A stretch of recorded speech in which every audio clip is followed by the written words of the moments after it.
चाहे ये दलितों के खिलाफ हो, पिछड़ों के खिलाफ हो। मुकुल वासनिक जी, शक्ति सिंह गोहिल जी, अमित चावड़ा जी, CWC members, senior leaders on the dais, AICC members, party workers, friends from media, आप सबका यहां बहुत बहुत स्वागत, नमस्कार।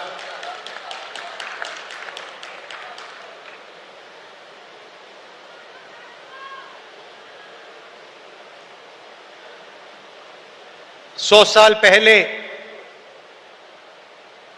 महात्मा गांधी जी कांग्रेस पार्टी के प्रेसिडेंट बने थे और 150 साल पहले सरदार पटेल जी इस धरती पे पैदा हुए थे। गांधी जी, सरदार पटेल जी, ये कांग्रेस पार्टी के फाउंडेशन है, कांग्रेस पार्टी की नींव है।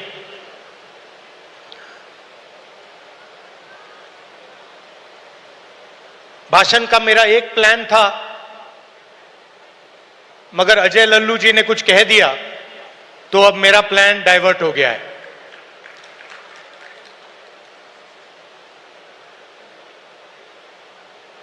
अभी उन्होंने कहा कि मैं पिछड़ों के लिए, दलितों के लिए, आदिवासियों के लिए, गरीब लोगों के लिए काम कर रहा हूं। वो सच है, मगर उन्होंने बात जोड़ी कि आने वाले समय में लोग मेरा नाम याद करेंगे और जैसे ही ये शब्द उनके मुंह से निकले तो मुझे एक बात याद आई।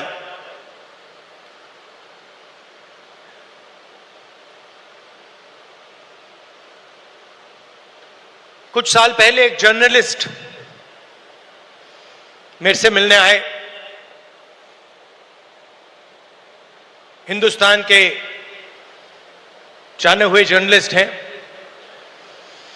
ऑफिस में बातचीत चल रही थी, उन्होंने मुझे बोला कि वो या मुशर्रफ जी या नवाज शरीफ के मित्र थे और उन्होंने मुझे बताया कि उन्होंने नवाज शरीफ या मुशर्रफ जी से कहा था कि अगर आप हिंदुस्तान और पाकिस्तान के बीच में शांति लाएंगे तो पूरी दुनिया आपका नाम याद करेगी। और उस टाइम जब जर्नलिस्ट ने कहा था, मुझे एक बात याद आई थी। जैसे ही उसके मुंह से ये शब्द निकले थे, मेरे दिमाग में ये बात उठी थी कि मैं छोटा सा बच्चा था, 7-8 साल का, और मैंने इंदिरा गांधी जी से यह सवाल पूछा कि दादी, मरने के बाद आपके बारे में लोगों को क्या कहना चाहिए, क्या सोचना चाहिए? जानते हो इंदिरा गांधी जी ने क्या जवाब दिया, जो मुझे आज तक परफेक्ट जवाब लगा।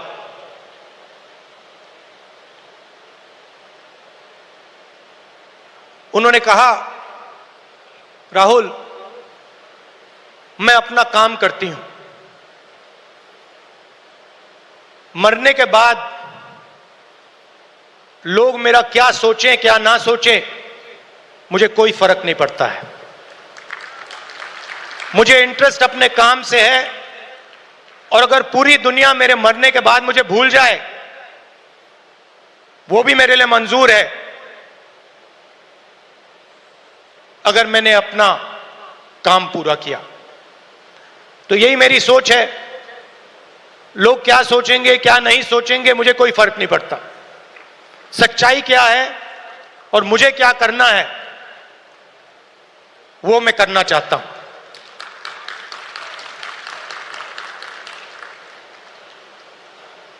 तेलंगाना में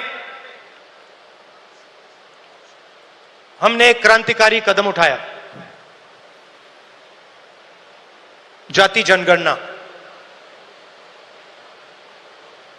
उससे कुछ महीने पहले मैंने पार्लियामेंट हाउस में भाषण दिया था।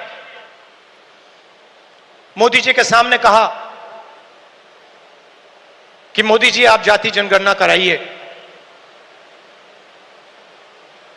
देश को मालूम होना चाहिए इस देश में दलित कितने हैं,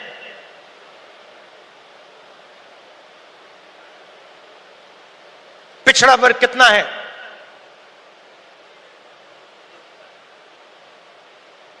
अति पिछड़ा कितना है, अति दलित कितने हैं,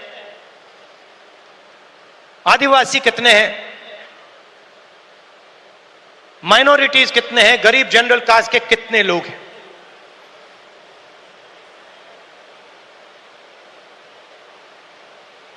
और मैं सिर्फ जाति जनगणना के पीछे नहीं था। जाति जनगणना एक कदम है। मुझे यह पता लगाना था कि इस देश में किसकी कितनी भागीदारी है। उस समय मैंने कहा था कि देश का एक्सरे होना चाहिए, पता लगाना चाहिए कि जो हमारे दलित, आदिवासी, पिछड़े वर्ग के लोग धूप में काम करते हैं, मजदूरी करते हैं, क्या सचमुच में ये देश उनकी इज्जत करता है? क्या सचमुच में ये देश उनको जगह देता है? ये मेरे दिमाग में सवाल था। मोदी जी ने, आरएसएस ने साफ कह दिया, हम जाति जनगणना नहीं करेंगे। हम जानना नहीं चाहते हैं, हम समझना नहीं चाहते हैं, हम लोगों को बताना नहीं चाहते हैं कि इस देश में दलितों को, आदिवासियों को, पिछड़ों को, गरीब जनरल कास्ट को, माइनॉरिटीज को कितनी भागीदारी मिलती है। हम छुपाना चाहते हैं। और वहां मैंने सामने बोल दिया कि आप छुपाइए जितना छुपाना है। लोकसभा में, राज्यसभा में हम कानून पास करेंगे, आपके बिल्कुल सामने कानून पास करेंगे, जाति जनगणना यहीं से निकालेंगे। तेलंगाना में किया और आप हैरान हो जाओगे। रेवंत रेड्डी जी ने बोला मगर डिटेल में नहीं गए। और मैं जानता हूं कि जो तेलंगाना की हालत है वो इस देश के हर प्रदेश की हालत है। तेलंगाना में 90% आबादी ओबीसी, अति पिछड़ा, दलित, अति दलित, माइनॉरिटी, आदिवासी।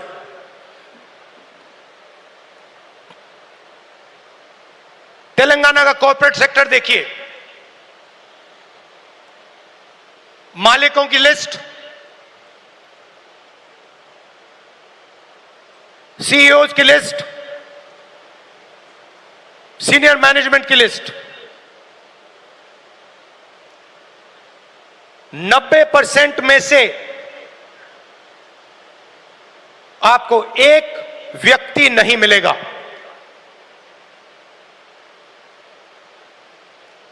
नब्बे 90% की भागीदारी तेलंगाना के कॉर्पोरेट सेक्टर में है ही नहीं।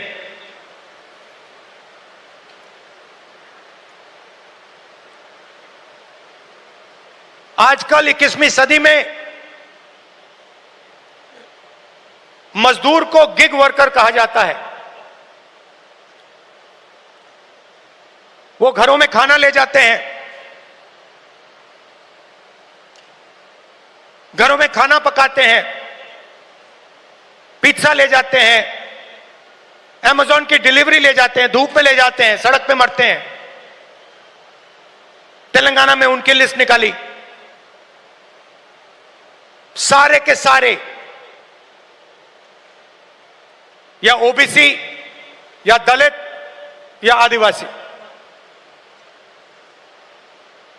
अब तेलंगाना में जाति जनगणना ने एक बिल्कुल नया औजार दिया है। तेलंगाना में हम सचमुच में विकास का काम कर सकते हैं। तेलंगाना में हम पिन पॉइंट एक्यूरेसी के साथ भागीदारी के बारे में हर सेक्टर में आपको बता सकते हैं। और मैं खुश हुआ कि जाति जनगणना होने के एकदम बाद हमारे चीफ मिनिस्टर ने और हमारी टीम ने ओबीसी रिजर्वेशन को 42% तक पहुंचा दिया है।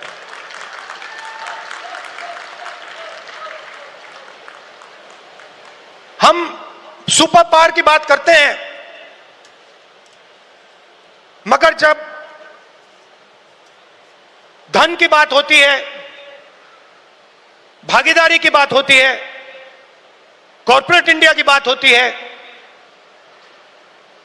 चाहे प्राइवेट अस्पताल हो, प्राइवेट एजुकेशन सिस्टम हो, 90% उसमें है ही नहीं। मोदी जी 24 घंटा पिछले वर्ग की बात करते हैं, दलितों की बात करते हैं, आदिवासियों वनवासियों की बात करते हैं, वो उनको वनवासी कहते हैं। मगर जब उनकी भागीदारी का सवाल आता है, जब उनके पार्टिसिपेशन का सवाल आता है, तो बीजेपी के लोग बिल्कुल चुप हो जाते हैं। तो ये तेलंगाना ने एक क्रांतिकारी कदम उठाया है और पूरे देश को रास्ता दिखाया है। और मैं फिर से दोहरा के कह रहा हूं, इस स्टेज से आप सब के साथ कह रहा हूं कि 50% की जो दीवार है, इसको हम पूरे देश में तोड़ के परे कर देंगे। और जो शुरुआत हमने तेलंगाना में की है, वही हम दिल्ली में पूरे हिंदुस्तान के लिए करने जा रहे हैं। एससी एसटी सब प्लान की मैंने बात उठाई। क्रांतिकारी कानून लाए थे हम, इसको बीजेपी ने रद्द कर दिया है। एक के बाद एक हिंदुस्तान की सारी संस्थाओं पर यह आक्रमण कर रहे हैं।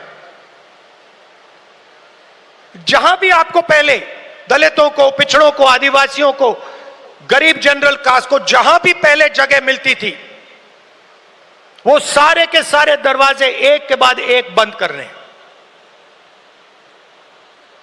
पहले हिंदुस्तान के हर जात के युवा सेना में जा सकते थे, पेंशन मिलती थी, शहीद का दर्जा मिलता था, एक्स सर्विसमैन स्टेटस मिलता था। उसमें सब लोग जा सकते थे, खत्म कर दिया। आज हमारी सरकार युवाओं को कहती है कि अगर आप युद्ध में शहीद होगे और अगर आप अग्निवीर हो तो हम आपको ना पेंशन देंगे ना शहीद का दर्जा देंगे। आपके साथ में जो लड़ रहा है उसको मिलेगा, मगर आपको नहीं मिलेगा। रास्ता किसके लिए बंद किया? गरीबों के लिए। गरीब जनरल कास्ट, दलित, पिछड़ा वर्ग, अति पिछड़ा वर्ग, आदिवासियों के लिए। पहले पब्लिक सेक्टर हुआ करता था, उसमें हर जात के लोग जा सकते थे। Steel authority India, BHEL, BSNL, HAL, ये आप सबको, पूरे देश के युवाओं को रोजगार देते थे, अपॉर्चुनिटी देते थे।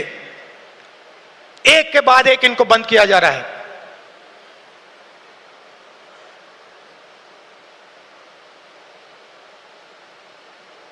और किसको दिया जा रहा है?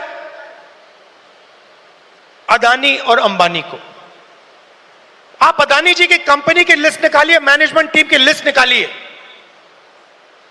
अंबानी जी की मैनेजमेंट टीम की लिस्ट निकालिए, बाकी कॉर्पोरेट्स की मैनेजमेंट लिस्ट निकालिए। आपको एक दलित, एक आदिवासी, एक पिछड़ा वर्ग का नहीं मिलेगा। तो 90% का कुछ बचा ही नहीं। 90% के लिए मजदूरी, बेरोजगारी, और हिंदुस्तान के सारे airport, ports, defence industry, cement industry, जो भी चाहते हैं अदानी जी को। छत्तीसगढ़ में माइन चाहिए, बस्तर में माइन चाहिए, मिलेंगी। झारखंड में माइन चाहिए, बिहार में माइन चाहिए, मिलेगी। बंबई का एयरपोर्ट चाहिए, ले लो। लखनऊ का एयरपोर्ट चाहिए, ले लो। डिफेंस इंडस्ट्री चाहिए, ले लो। HAL को परे करो, BHEL को परे करो, बनाओ जो बनाना है। तो सारा का सारा धन, सारी की सारी अपॉर्चुनिटीज 90% से छीनी जा रही है। पहले नरेंद्र मोदी अमेरिका गए, याद है आपको? गले लगे थे, याद है?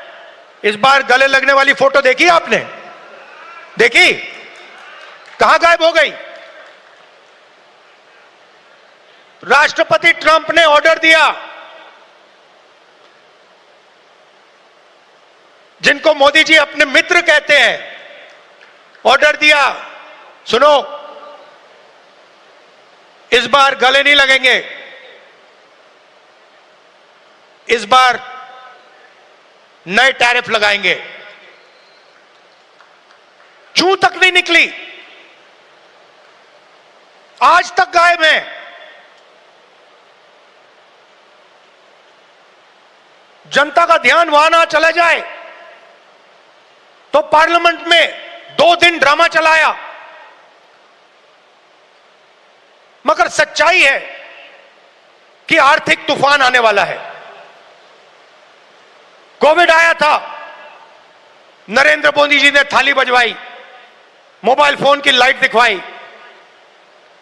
अब आर्थिक तूफान आ रहा है, सामने है। करोड़ों लोगों को नुकसान होगा। 50 साल से सबसे ज्यादा बेरोजगारी आज है। कहां गए नरेंद्र मोदी? कहां छुप गए हैं?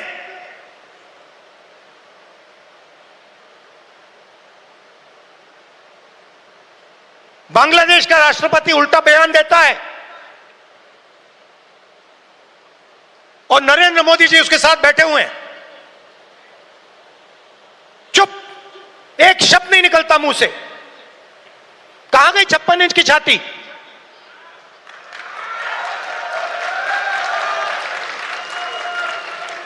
जब प्रधानमंत्री को कहना था, इंदिरा गांधी से एक बार किसी ने पूछा, डू यू लीन लेफ्ट और राइट? मतलब आप दाएं लीन करती हैं, बाएं लीन करती हैं? इंदिरा गांधी जी ने कहा, मैं हिंदुस्तान की प्रधानमंत्री हूं, मैं ना दाएं लीन करती हूं ना बाएं लीन करती हूं, बीच में सीधी खड़ी रहती हूं। ये हमारे जो नए प्रधानमंत्री हैं, ये सीधा सामने मत्था टेक देते हैं। सच्चाई है हिंदुस्तान की, और विचारधारा की लड़ाई है।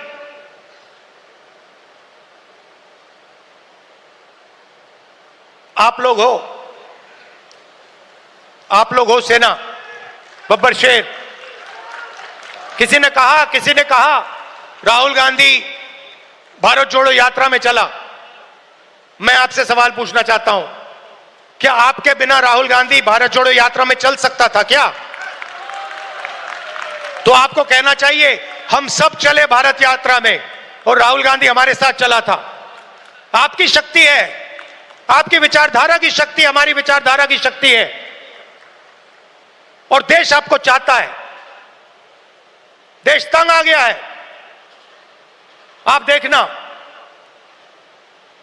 बिहार के चुनाव में देखना, महाराष्ट्र के लोगों से पूछिए, आपको बताएंगे बीजेपी ने महाराष्ट्र में चुनाव कैसे जीता है। वो आपको बता देंगे किस प्रकार से जीता है। इलेक्शन कमीशन से हमने वोटर लिस्ट, महाराष्ट्र की वोटर लिस्ट हम पूछ पूछ के थक गए। आज तक इलेक्शन कमीशन हमें महाराष्ट्र की वोटर लिस्ट नहीं दे पा रहा है। यह सच्चाई है।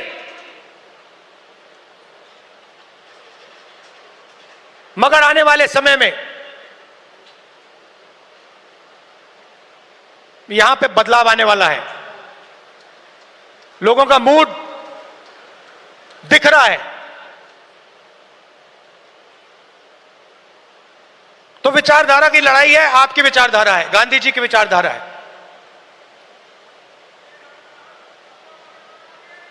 क्या फर्क है इसमें और आरएसएस की विचारधारा में? सबसे पहले, ये कॉन्स्टिट्यूशन जो है, ये हमारी विचारधारा है।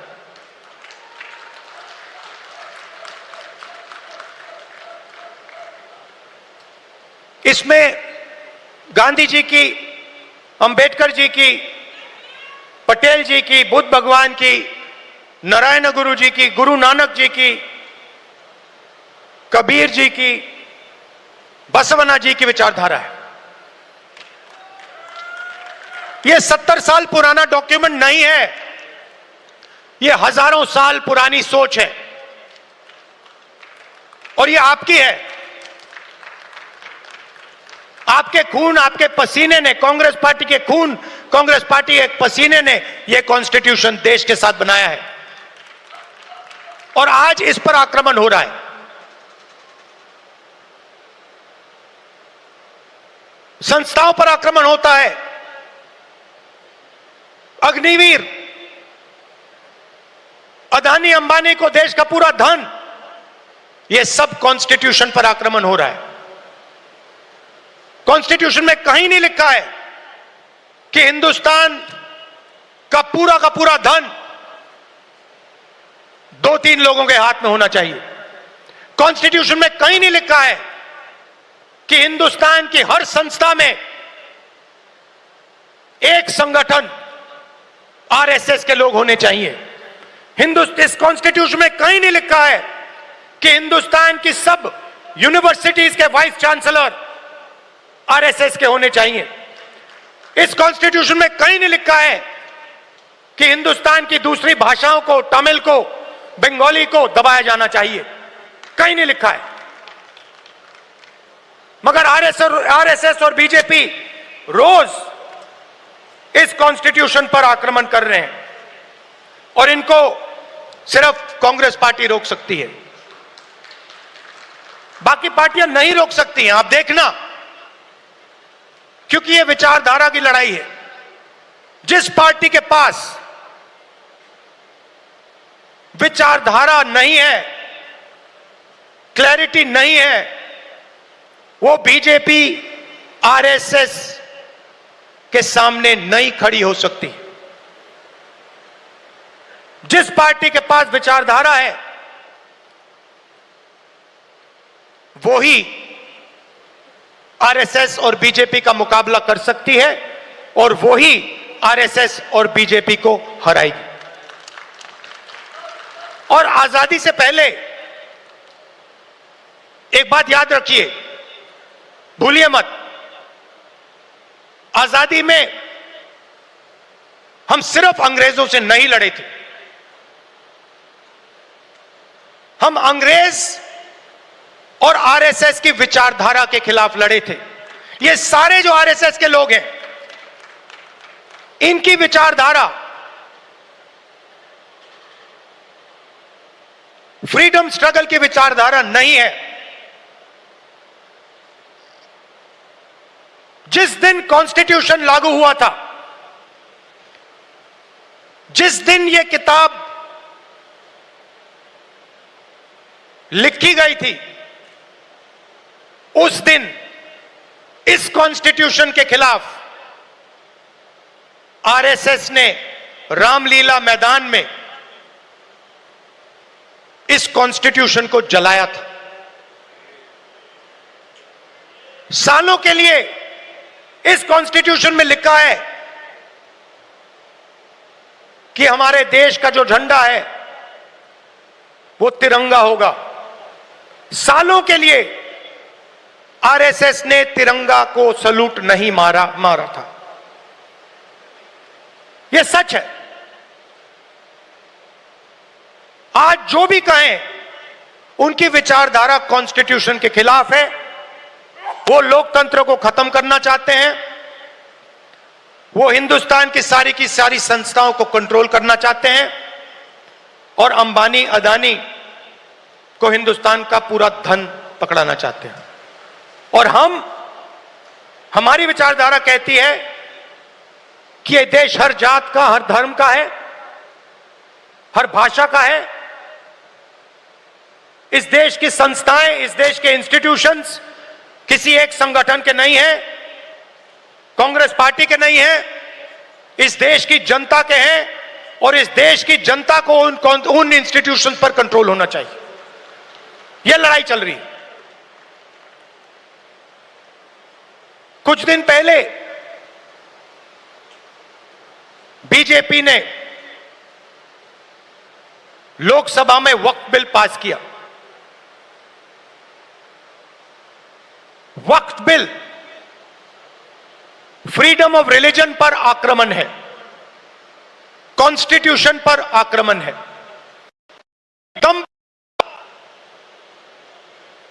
ऑब्जर्वर न्यूज़पेपर, उनका जो न्यूज़पेपर है, ऑर्गेनाइजर, सॉरी ऑब्जर्वर नहीं, ऑर्गेनाइजर में लिखते हैं कि अब जो क्रिश्चियन कम्युनिटी है उनकी जमीन पर हम आक्रमण करने जा रहे हैं। हमारे सिख भाई हैं, आपके पास भी आएंगे। तो आप ये मत सोचिए कि ये आप पर आक्रमण नहीं है। और ये एंटी कॉन्स्टिट्यूशन है और anti freedom of religion act है और ये देश के सब लोगों को मालूम होना चाहिए।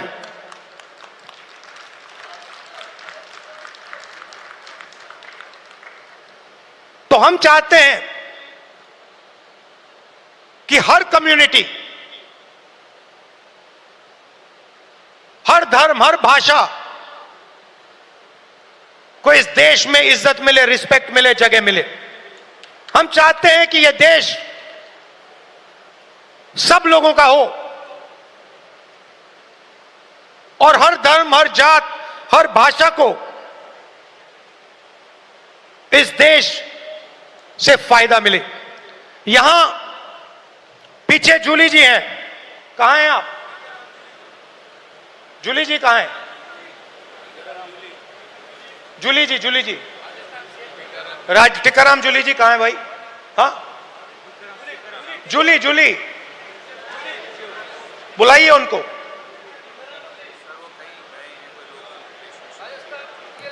अच्छा, टिकाराम जूली हमारे सीएलपी हैं, राजस्थान के, दलित हैं, मंदिर गए थे। उनके मंदिर में जाने के बाद बीजेपी के नेताओं ने मंदिर को साफ करवाया, धुलवाया, और वो अपने आप को हिंदू कहते हैं। एक दलित व्यक्ति को मंदिर में जाने का अधिकार नहीं देते हैं, और जब जाता है तो फिर मंदिर को धुलवाते हैं। ये हमारा धर्म नहीं है, ये हमारा धर्म नहीं है। हम भी अपने आप को हिंदू कहलाते हैं, मगर ये हमारा धर्म नहीं है। हमारा धर्म वो है जो हर व्यक्ति का आदर करता है, हर व्यक्ति को रिस्पेक्ट देता है। और ये जो बात है, चाहे ये दलितों के खिलाफ हो, पिछड़ों के खिलाफ हो, ये बीजेपी के हर कार्यकर्ता के दिल के अंदर छुपी हुई है। ये है आप में और उनमें फर्क। आपके लिए चाहे दलित हो, आदिवासी हो, पिछड़े हो, महिला हो, अल्पसंख्यक हो, आप सबकी रिस्पेक्ट करते हो। हमारा हर कार्यकर्ता हिंदुस्तान के हर व्यक्ति की रिस्पेक्ट करता है। उनके दिल में नफरत भरी हुई है। 21वीं सदी में वो कह नहीं सकते हैं क्योंकि कॉन्स्टिट्यूशन है, मगर दिल में जो उन्होंने जूली साहब के साथ किया, वही वो आप सबके साथ करना चाहते हैं। ये उनकी सच्चाई है, और लड़ाई इसी बात की है। हमारे लिए सब लोग इंसान हैं, सब लोगों से हम मोहब्बत करते हैं, सब लोगों की हम रिस्पेक्ट करते हैं। उनके लिए अलग अलग है। कोई दलित है, उसको मंदिर में नहीं जाना चाहिए। कोई मोची है, उसे सॉफ्टवेयर इंजीनियर नहीं बनना चाहिए। कोई गरीब किसान का बेटा है, उसे अंग्रेजी नहीं सीखनी चाहिए। ऐसा हिंदुस्तान हमें नहीं चाहिए, और हम होने भी नहीं देंगे। आखिरी बात आपसे कहना चाहता हूं संगठन के बारे में। कांग्रेस प्रेसिडेंट, वर्किंग कमेटी और पार्टी के सीनियर नेताओं की काफी मीटिंग हुई है, और हम चाहते हैं कि जो हमारे डिस्ट्रिक्ट प्रेसिडेंट्स हैं, उन्हें हम पार्टी की नींव बनाएं। और हम चाहते हैं कि उन्हें, जो हमारे डिस्ट्रिक्ट प्रेसिडेंट्स हैं, डिस्ट्रिक्ट कमेटीज हैं, उन्हें पार्टी शक्ति दे, पावर दे और जिम्मेदारी दे। तो ये बदलाव हम कांग्रेस पार्टी में लाने जा रहे हैं। डिस्ट्रिक्ट कमेटी और डिस्ट्रिक्ट प्रेसिडेंट को हम पार्टी का फाउंडेशन बनाने जा रहे हैं।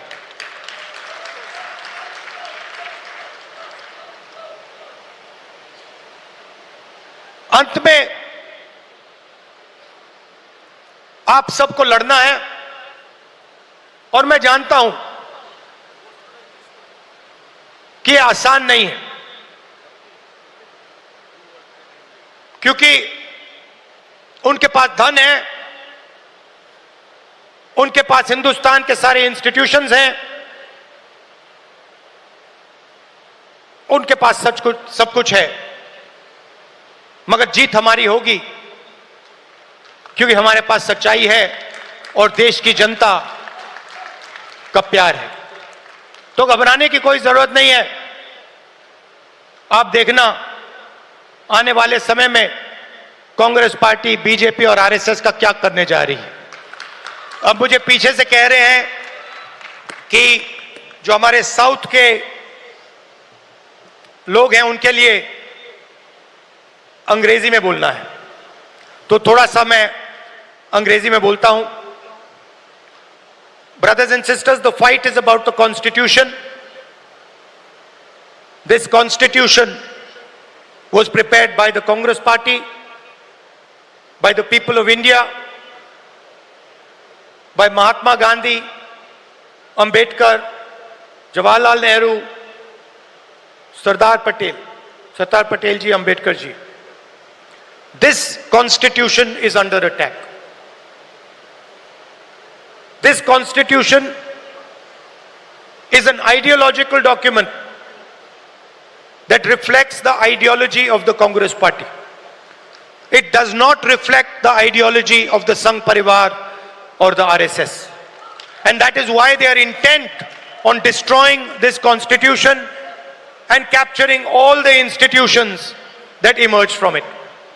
It is our duty as Congress members to protect this Constitution, to protect the rights of every single Indian, all communities, all languages, all genders. It is our duty and our right because it is our ideology that is reflected in the Constitution.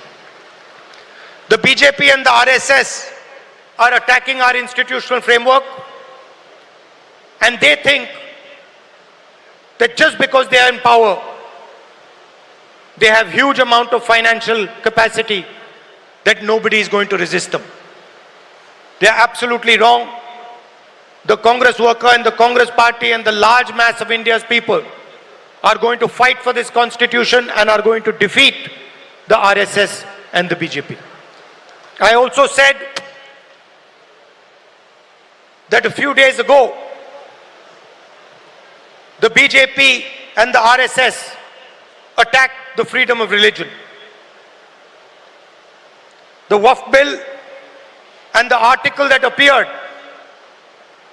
in the RSS magazine, the organizer, where they said that they are now going to attack the land of our Christian brothers and sisters, are both attacks on the Constitution of India. And they must be seen in that light. I also spoke about the caste census and about how we have taken a tremendous step in Telangana, which has revealed a lot about the communities that are participating in different activities in the state. Finally, I would request all Congress members from all our states that it is your responsibility to defend the Constitution. It is your responsibility to defend the ideology of the Congress party.